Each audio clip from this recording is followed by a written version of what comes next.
Hi, welcome. My name is Nadi Hana. I'm here with the crop circles today, but I'm so happy to be coming to you live with the Humankind project. It's such a cool thing that John is doing. So I have this beautiful opportunity today to talk about a lot of different things. I'll briefly talk about, and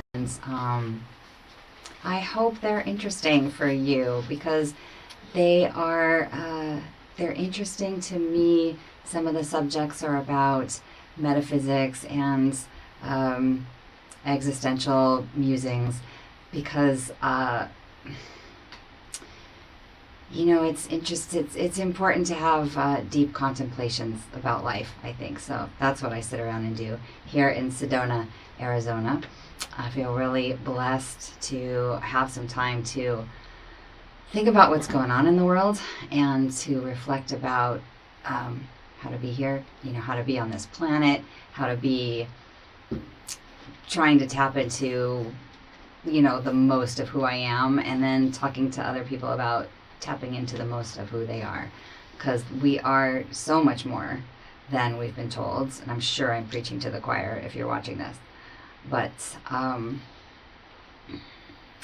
glad to be able to reach out and connect with you because we got to be with like-minded people. We got to find our people and be able to talk about these kind of things because I find it pretty challenging to be here lately. And I'm going to talk a little bit about, my tools and techniques of how I'm navigating some pretty challenging territory.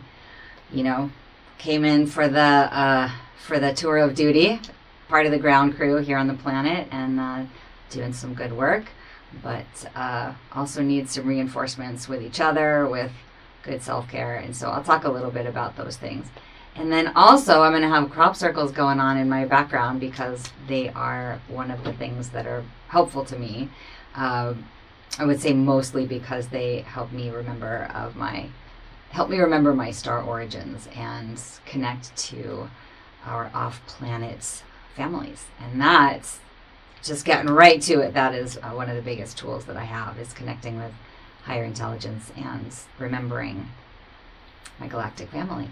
So the circles, I'm going to talk a little bit about those. I'll tell you why I'm passionate about them.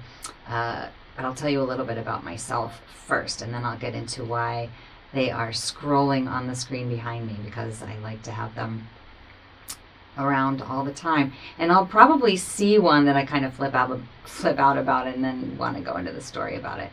I'm skipping ahead so much, but it doesn't matter. It doesn't matter where I go, which is right on. I'm so excited about that. So I went to England this last summer, and that's a result of having 13-year-long romance with the formations. And that'll be a good segue. 13 years ago, I had left the mental health profession, right? I spent about a decade working as a psychotherapist on an inpatient psychiatric unit. And so I saw a lot of things, and it was an incredible time in my life because I was able to be with people in transition, people deciding whether or not they wanted to be here, people wanting to leave, I would say suicidal, not suicidal, psychotic, right? Oh, I don't even like using the Western diagnostic words of psychotic or schizophrenic, right?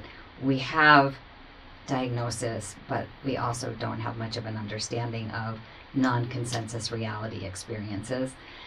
So I think that there's a lot more going on in our altered states, and so working in mental health it wasn't sustainable, right? It's about 10 years, and I just felt like I had completed my time there.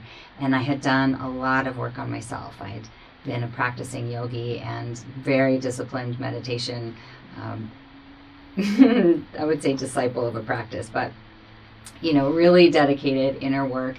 And I spent that whole time in my life kind of getting free of the deficits, kind of climbing out of the wounding and the programming, and then hopefully, I think I got a little free of that. So left that world and kind of took a leap of faith, took a leap of trust and just knowing I needed more integration. I needed more wholeness and more alignment in my life. I was doing well, but I was really compartmentalized, and I knew that there was so much more to me than what I knew up until that point.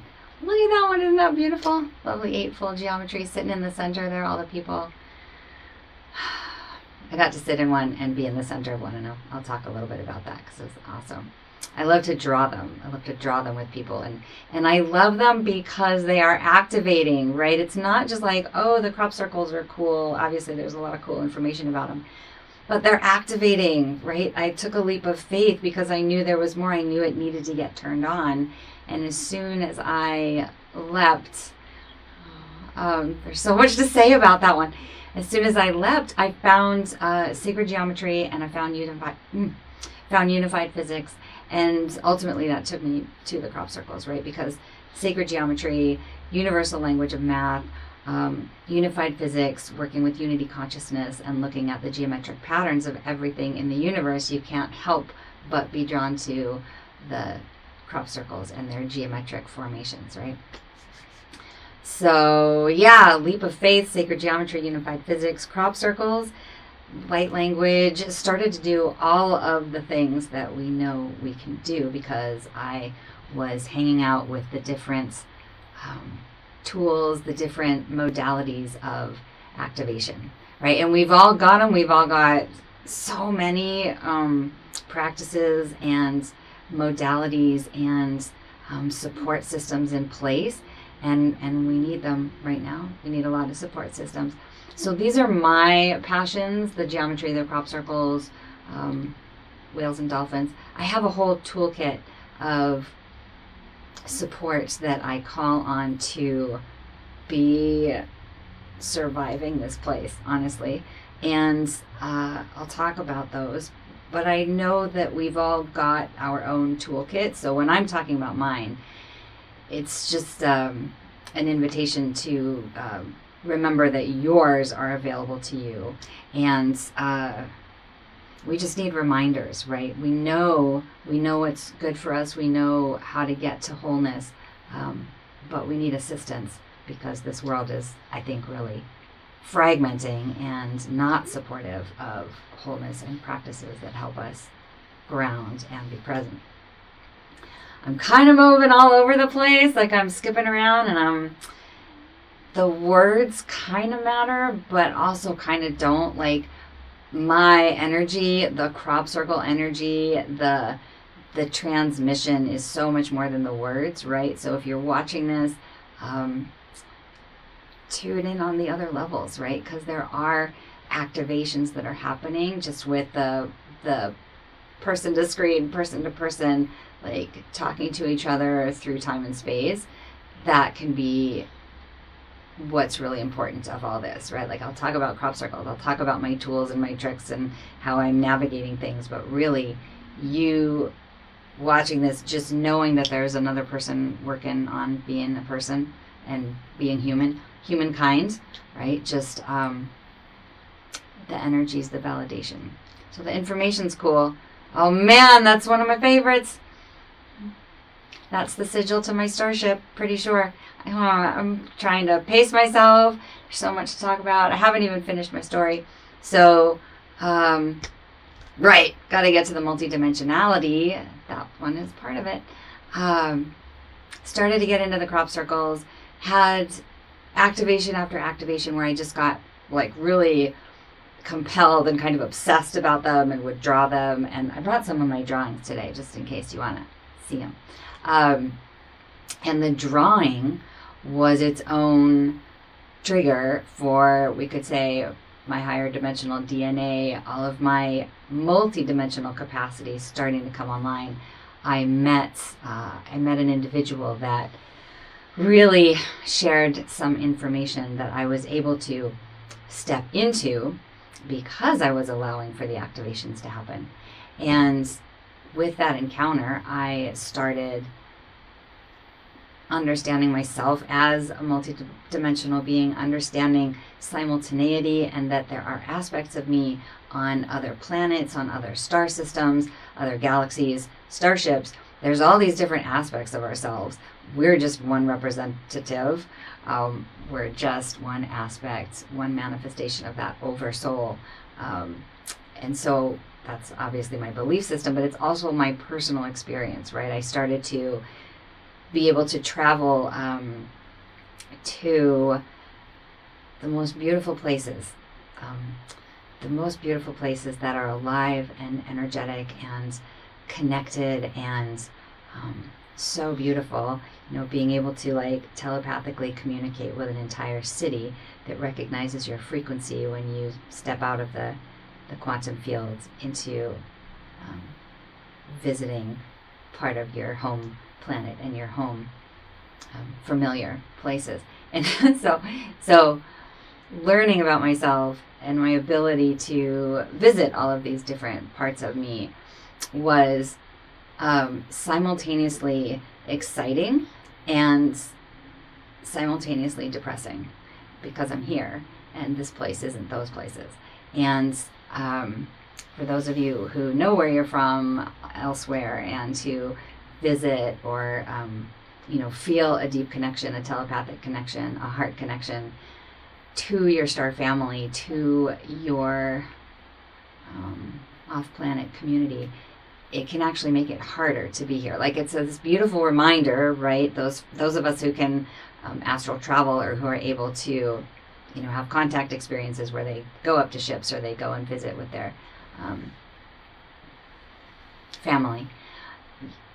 It's such a mixed bag, because there's a homecoming, and then there's, a leaving home again and again. And this is its own home. So there's this strange dissonance when you know that you're not from here and you're here and you're navigating a spacesuit, you're navigating a program and a matrix that can look horrific at times.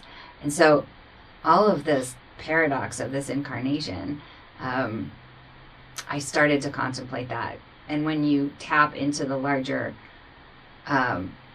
reflections on source consciousness, on our existential place in the universe, I believe there's a simultaneous joy and remembering of the larger picture, and then a sadness, right? And this is just my experience. I'm definitely going to I have to acknowledge that it's been really challenging lately.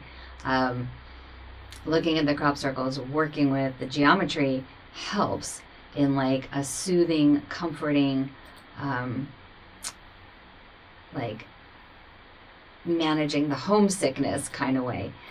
And so that's why I love talking about them. It's like, oh, stare at some geometry, stare at some crop circles, and it's going to activate that more the kind places, the gentle places that balance out being on this planet right now. Because it doesn't feel easy, it doesn't feel lighthearted. It feels so dense. And for those of us sensitives who walk around feeling completely bombarded by the frequencies here and the cruelties, I'll just speak honestly, like, it's hard to see the suffering here and maintain connection to divinity, connection to the higher frequencies. And so that's part of why I was excited to come and talk about the things that help me be here, namely crop circles and geometry and our star family, whales and dolphins, using light language in order to talk with our star family and hear them and transmit some codes. So I know I'm not alone in having a hard time. I go out in the, tea shops and go to different gatherings here, and maybe it validates your reality to hear that we're all just in it. Like, it's just feels dense and thick lately. There's retrogrades. I mean, I know there's all sorts of astrological significance happening. But that's one of the things I wanted to say today is you're not alone. Whatever you're experiencing, right? It could be in like the joy and bliss state, right? We're living in this duality. So at any moment you could be fluctuating between both of them. I certainly have some moments of elation and sweetness here and there. But mostly I'm breathing and doing an intense amount of work to climb out of a density every day. And that work looks like gratitude. It's kind of my biggest practice. And so, there's always so much that I can find to be grateful for. And just that practice of pivoting the density, helps me to then find those sweet bliss spots and people who dance and looking around at the natural beauty. So I'm skipping around all over the place because the words don't really matter. It's just a heart transmission. And I'm hoping to communicate that on some level, I want to say, we are all in this together, even though we can feel really alone at sometimes. And the crop circles are going on in the background. They're just supporting everything I'm saying. They're just positively transmitting non-local technology from advanced civilizations, because we're super not alone. Like, we're not alone with each other, but then we're really not alone. Like, we are part of a larger family, and there's so much benevolent support here for us. And the more we remember that, I think the easier, it's a strong word, the more gentle it can be. The harshness can soften a little bit when we remember how much is here for us. And man, that is a daily practice, right? That is a choice point to decide that there is so much here for us. And the crop circles and the geometry help me they remind me of that, and they help me remember. Wow, they help me remember that. That means I gotta slow down. There was something else I wanted to say a second ago when I was at the "We Are Not Alone" piece, and that is that I have a passion place and a message that I really like to communicate every single time I'm presenting or speaking about anything. And it's based in my years of working in mental health and then my own experiences, where anything that is, like I was saying, non-consensus reality has been called crazy in this world, right? Contact experiences, ecstatic states of meditation, anything outside of the range of what we consider to be normal. We've been told we're crazy if we have any kind of outlying experience, and we've internalized that. So even when we do have amazing experiences, we think we're crazy or that we're losing our minds, and really we're just stepping outside of the limitations of this dimensional reality, thankfully. And so I have an invitation, because our words are so powerful, right? The invitation is to look at the languaging around extraordinary experiences, and to actually begin to call them extraordinary instead of crazy, right? To start to feel like we're extraordinary rather than crazy. Try it out. It's really a profound uplift, right? We are having extraordinary experiences. We are extraordinary humans. We're fucking brilliant, right? Geniuses. And it's a matter of taking ourselves out of that judgmental, horrible energy of, putting ourselves down and shaming for being really advanced, actually. So I really like to beat that drum of practice. I like to invite the contemplation that you're not crazy, you're really extraordinary, and that you can swap out the word extraordinary anytime you want to use crazy, right? Like, oh my God, I had the most crazy experience the other day. Now you had an extraordinary experience, and it usually works. Anything you want to call crazy is actually possibly most of the time extraordinary. Paranormal stuff, that deja vus, the synchronicities, the intuitive hits, the things where we're calling on our telepathic powers, our telekinesis, our clairvoyance, our clairsentience, right? Those things have been called crazy. They're super not crazy. They're fabulous.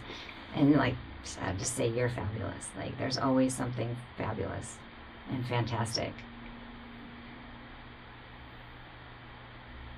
You just got to believe it.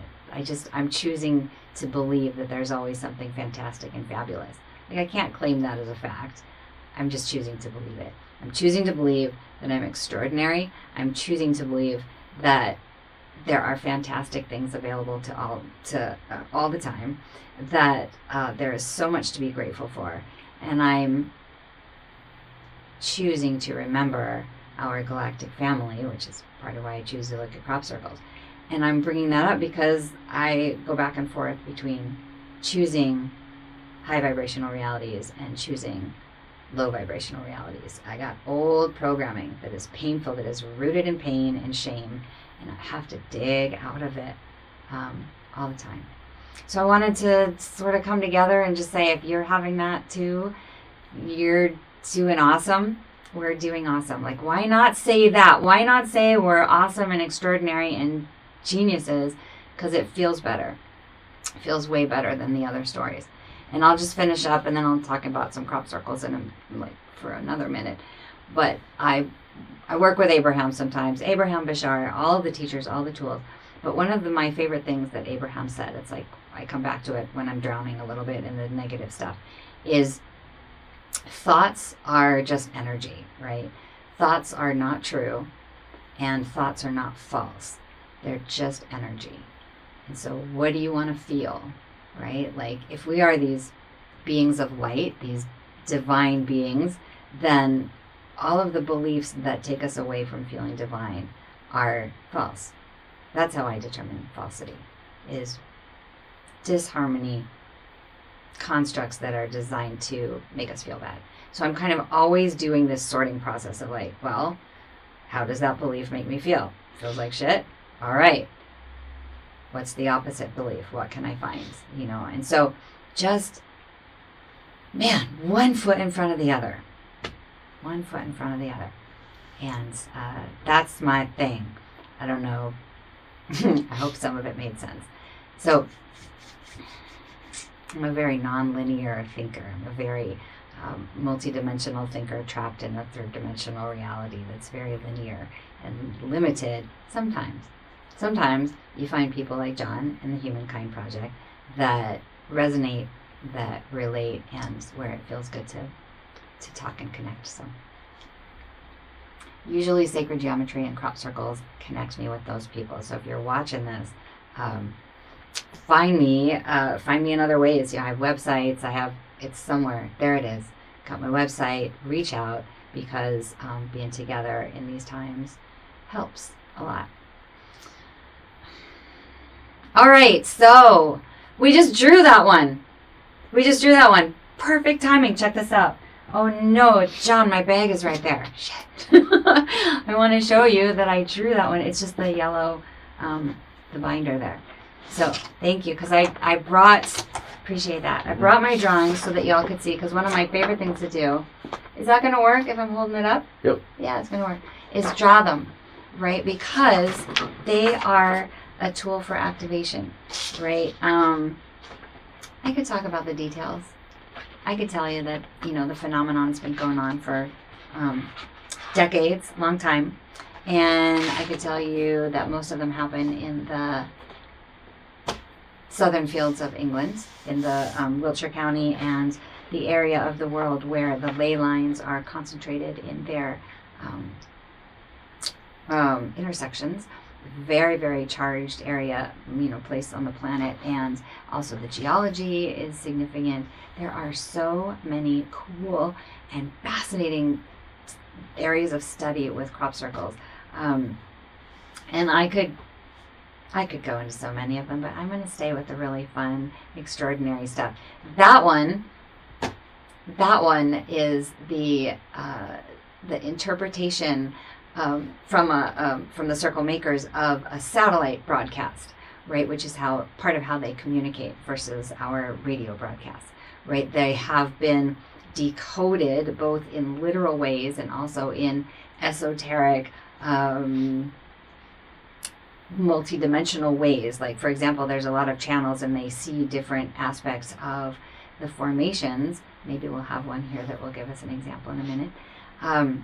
They receive information from the circle makers, and they know that certain formations are encoded with frequencies to help activate our DNA, frequencies to help clean and clear the waters and the planet and restore and terraform some of what, repair the damage that we've made. There are crop circles that are encoded with frequencies to help the star kids come in a gentler transition, right? Because it's a really abrupt, abrasive entry, when you're coming from the other realms.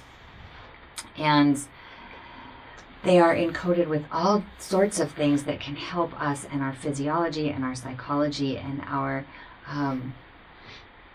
spirit, right? There's a lot of anecdotal stories about people going into crop circles, and that the advanced technologies in the genuine ones are able to spontaneously heal terminal illnesses or chronic diseases, right? Because when I say advanced technology, what I mean is that these are intelligences that can interface with us at levels that we barely even know how to understand, like levels of our holographic DNA that interface with photonic light and sound frequencies. They have those in them. And so you can walk into various crop circles and you could experience the sonic codes, like the imperceptible frequencies, right? Our systems respond to these sonic frequencies. They are left in the formations. We don't really recognize it because they're inaudible, but they are essentially like a theta realm, like aligning the hemispheres of our brains. So we walk in and we have some sort of altered state of consciousness because the hemisphere, we're having this like hemisync, and then we're more open to different experiences that are non-local, that are beyond space and time, beyond what we understand and know as these silly little humans on this planet. So their technology, they're advanced because they have been where we are, and so they already know about our the composite of everything that we are, and they have the ability to work with us so gently. It is such an innocent and benign intervention to make some geometries in a field. Right there, it's like this invitation, like, here, come look at these beautiful things. If you think there's more to them, great. If you think there's not anything to them, great. There's no right or wrong way to experience them. There's definitely some evidence to support the fact that there are advanced technologies being used, like, wonderful research teams have diligently documented a lot of empirical data to support and try to validate that so much more is going on. Like they'll study the crop, right, the seeds in a field, and they'll study the germination rate or the propagation rate or the nutrient density, and they'll find like literal changes in the fields, in the crops, that support that they're not man-made, right? They're not ropes and boards just stomping down the field. And I think you can always tell the significance and the truth of a phenomenon by how strong the disinformation campaign about it is, right? It's so important that we don't understand or connect with our galactic heritage that you've had decades of cover-up. And so thankfully, things are starting to come to light, but the crop circles they're so gentle, right? It's not this massive contact experience where we're like floored and spend decades trying to integrate the break in the psyche. They're a little invitation, and you can think however much or however little you want about them. And so I think a lot about them, and my life has been completely transformed because of them. The formations, the geometries, it really is part of me understanding the multidimensionality of my consciousness. And, in and of themselves, they're fascinating, but you can take them to the next level of remembering and becoming what we came here to do, right? Like stepping into that true service that was the only reason for coming here. I mean, a lot of people have fun. I think I'm one of the more serious bunnies. I'm not sure I came here to have fun. I think I'm one of the more existentially oriented, like, gotta sit in the why, and that's not always fun. So I like to come on and validate and talk to people about, like, hey, if you're not having so much fun, Let's talk about it, because I know how to not have fun. That sounds terrible. Crop circles are fun. Drawing crop circles are fun. This is, oh dang, that looks good on that screen. This one won't show up because I don't have this one incorporated into the montage. But I got to sit in this one this year, and that was fun. I will say that the ecstatic bliss states that come from connecting with my off-planet team, my off-planet family, all right, kind of came for that, kind of came for the good stuff. A friend of mine, we like to talk about this a lot, and she says she wouldn't have come for a bad show. And I kind of agree with that. And then we go on to talk about solar flares and, how things are really going to be okay after that. But those are fun and fascinating and different conversations. And so I just happen to have these in front of me. I'll show you a version of the one that we drew. No, this is one. I'm not sure if this one's come up, but this is one of my favorites. You might see this one, but I'm showing these not because of the like, ooh, cool, here's what this is in and of itself. It's more like I'm so dedicated to try and turning my system on that I'll sit there and draw shapes and formations that are for some reason appealing. Oh, is it coming on again? Look at that. I will say that there was a total interface and that I just called that one in because we already saw that one, right? We already saw that one, but I drew it last night. So that's another thing that can be called an astonishing synchronicity, right? That, because we already saw that one, unless this is looping and I just don't know. It's probably that. But it's, the crop circles create ripples in space-time. And that ends up giving us what are called not just synchronicities, but astonishing synchronicities. And then I was just looking at one of the wormholes, which is what this is. I'm really all over the place, and part of me is aware of that. But the synchronicity piece, I don't want to be boring and do this, but I do want to match up with the wormholes, right? These are so fun to draw. And those are nesting crescents and also wormholes. And that was one of the early ways that they started showing us dimensionality. I left off a trail somewhere a minute ago because I got so excited about the cube. Astonishing synchronicities and deja vus and the warbles and the ripples of space and time and the construct of time being totally blown out of the water. These are all little indications. I know we all know this, right? These are little indications that we are, the dimensions are becoming more malleable and that we're actually moving from a third dimensional reality into higher dimensional realities. So it's all getting a little wonky. And I think the geometry and the crop circles and the light language, I don't mean to be skipping over light language as if to just assume people know what it is. I have left like 10 different threads unattended to, and I'm just trying to track all of them. I'll get back to all of them. There was a really important one a second ago, and then I got thrown off by the light language and the synchronicity of seeing the crop circles. So let me take a breath, and we'll find it, because it's all kind of looping around, and we're just following threads. So, light language. That's the one that's right here. I'm just going to go with it. And bless your heart if you're following me.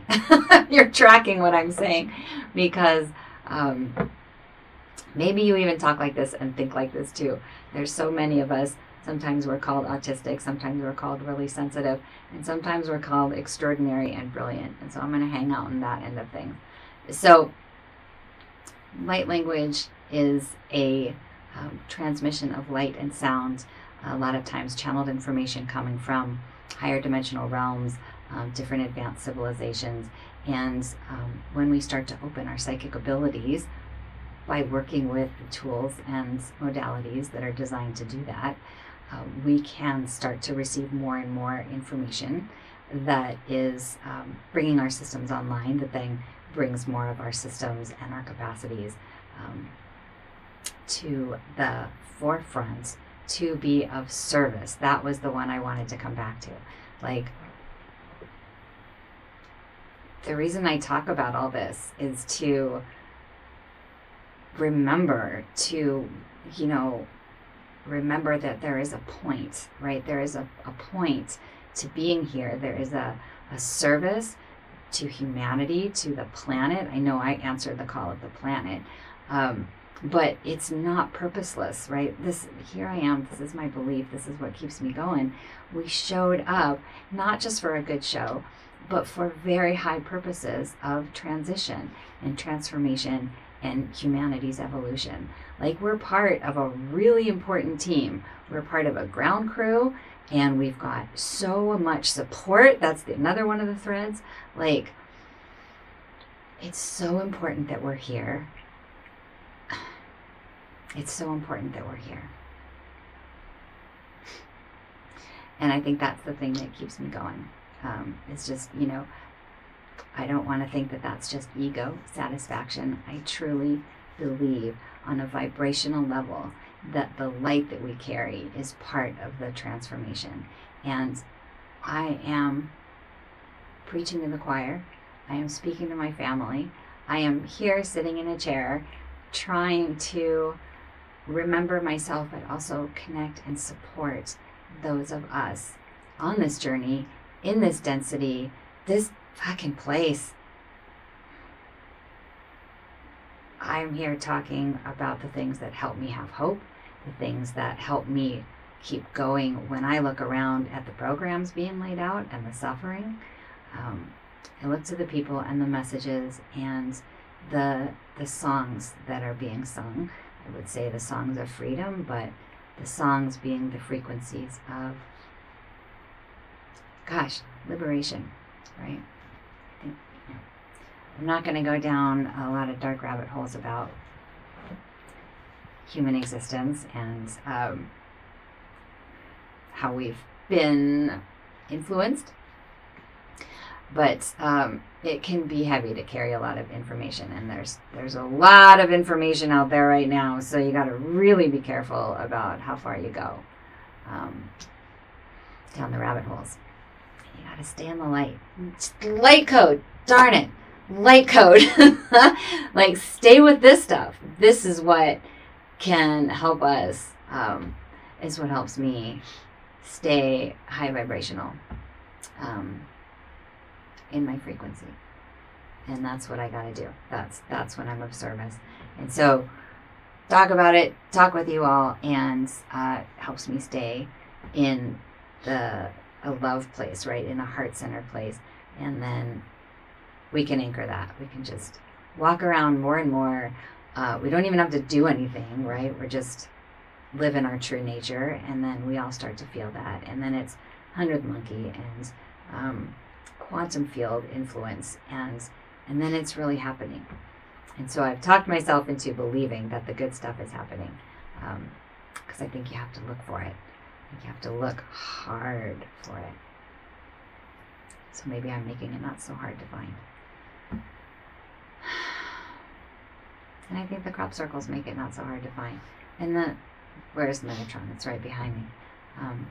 So I think that's kind of it's kind of what I came here to say today. Although there's probably 1,000 more things. And yeah, I think that's it.